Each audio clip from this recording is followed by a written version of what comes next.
안녕하십니까. 반갑습니다. 219 부동산 TV의 이일구입니다. 오랜만에 만나 뵙게 됐습니다.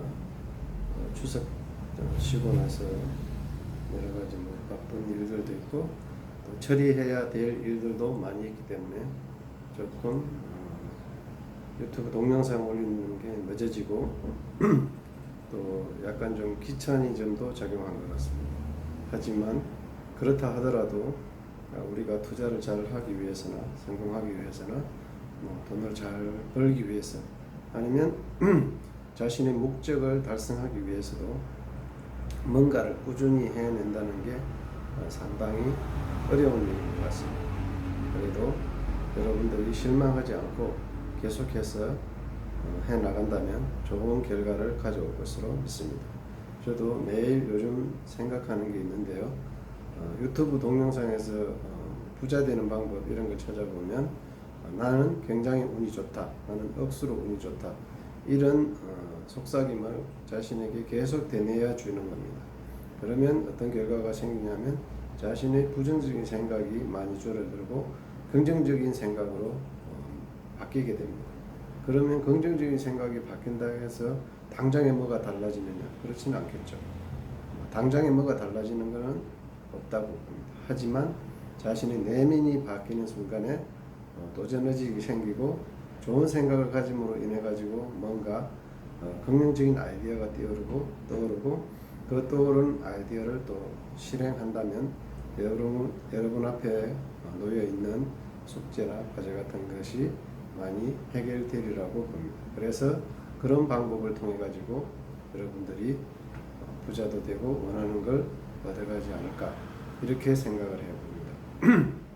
오늘은 부동산 투자를 잘하기 위해서 여러분들이 특히 많이 고민하고 생각해야 될 부분이 어떤 것이 있냐 하면 그 점에 대해서 이야기를 하도록 하겠습니다. 첫 번째로는 여러분들이 항상 어디에 투자를 한다고 할 때 지도책을 눈여겨보시기를 바랍니다. 지도책이 됐던 아니면 네이버나 기타 다음 카카오 맵이라든지 이런 지도책을 통해 가지고 여러분들이 원하는 주소만 찍어 본다면 그 주변에 위성 지도도 보고 지적 편집도를 보면서 여러분들이 투자해야 될 곳에 대략적인 위치라든지 교통이라든지 환경이라든지 교육 여건이라든지 아니면 일자리라든지 이런 것을 충분히 여러분들이 탐색을 해볼 수 있습니다. 첫 번째 그 탐색이 여러분들에게 굉장히 중요한 것입니다. 저도 부동산에 대해서 이야기를 하고 있지만 특별하게 다른 노하우보다는 제가 자주 많이 보는 것이 지도책입니다. 지도를 본다는 게 아니고요.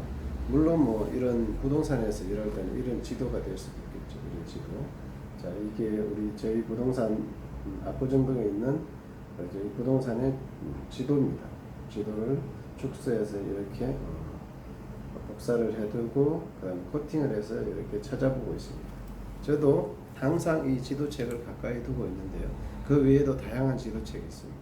크게 지적 편집도를 복사해서 걸어둔 책이라든지 이런 지도들을 많이 참고를 하면서 공부도 하고 위치도 보고 그 다음에 여기가 투자했을 때 앞으로 어떻게 될까 이런 고민도 해보면서 점점 더 저의 그 실력이 늘어나고 발전하고 결과적으로는 부동산 실력이 확실하게 좋아진다고 볼 수 있습니다.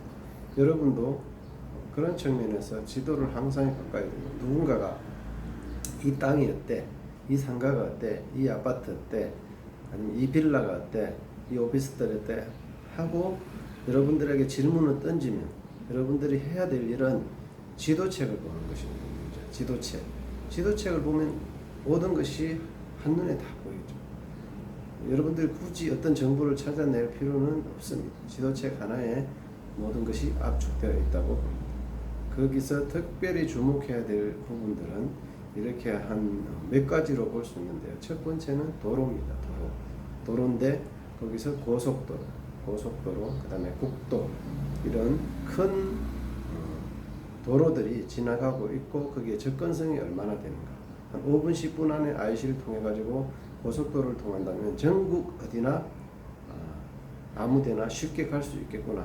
그렇다면 그런 지역들은 부동산 투자에도 유리한 지역이라고 볼 수 있습니다. 두 번째는 가장 중요한 것이 우리가 출퇴근로. 사람들이 거기서 모여 살거나 뭔가 행위를 하기 위해서는 출퇴근이 용이해야 됩니다. 출퇴근이 용이하다는 뭔가 대중교통이 있어야 되겠죠. 대중교통. 버스라든지 광역버스라든지 아니면 시외버스 터미널이라든지 고속터미널, 또는 더 중요한 것은 지하철 역사가 되겠습니다. 지하철 역사는 아무 때나 들어오는 것이 아닙니다. 지하철 역사 같은 경우는 특히 사람들이 많이 모여 살고 교통의 요지에 들어오게 되겠죠. 지하철 역사가 가까이 있다. 그건 가장 메리트가 좋은 부동산의 입지라고 볼 수 있습니다. 그래서 교통을 첫 번째로 봤다 하면, 두 번째는 일자리가 되겠습니다. 일자리. 주변에 일자리가 많다. 일자리가 많다는 것은 뭔가를 소비할 수 있는 도시가 되겠죠. 일자리가 많다. 그러면 돈을 고정적으로 벌어낸다는 거죠. 돈을 벌어내면 원룸에도 살고 아파트도 살고 오피스텔도 살고, 그다음에 상가에서 뭔가 구입을 하게 되겠죠. 그러면 상가들도 활성화될 것이고, 그래서 그 지역이 계속해서 발전할 수가 있는 것입니다. 그 일자리가 들어올 수 있는 중요한 또 요인은 당연히 교통이 좋아야 된다는 거죠. 그리고 땅값이 저렴해야 된다. 이 두 조건을 만족하지 못하는, 땅값도 아주 비싸, 교통도 별로예요. 그럼 누가 들어가겠어요? 여러분들이 사장의 입장이 되어서 생각해보세요. 야, 여기 공장을 짓겠는데 땅값이 아주 비싸, 교통도 별로야. 그럼 당연히 그게 들어갈 이유가 없겠죠. 그런데 땅값도 아주 착해, 교통도 아주 좋아. 그럼 여러분들 입장에서 당연히 거기서 공장을 지어가지고 사람을 뽑아서 뭔가를 생산해서, 예를 들어서 납품을 한다든지 수출을 한다든지 아니면 내수시장에 판다든지 아니면 오픈마켓에서 판다든지, 그렇게 하면 여러분이 돈을 벌게 되겠죠. 그래서 거기다가 공장을 지을 수 있는 여건이 된다는 거죠. 그 여건이 되면 공장이 들어오는 거죠. 그러면 일자리가 생기는 거죠. 그러면 또 그럼으로 인해 가지고 거기에 주거지역이라든지 이런 게 많이 활성화가 될 가능성이 있죠. 당연히 상가도 활성화될 것이고 땅값도 올라가게 될 것입니다. 여러분들이 여기서 아까 교통이라든지 일자리 이런 것을 잘 보셔야 된다고 말씀드립니다.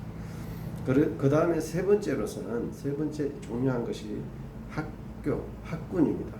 아무리 여러분들이 어떤 땅의 입지가 좋고 교통이 좋고 일자리도 많아도 학군이 별로라면 가족들이 내려가지는 않습니다. 자신만 내려가서 월급을 벌어서 어디다가 뭐 가족에게 송금을 한다든지 보내주는 그런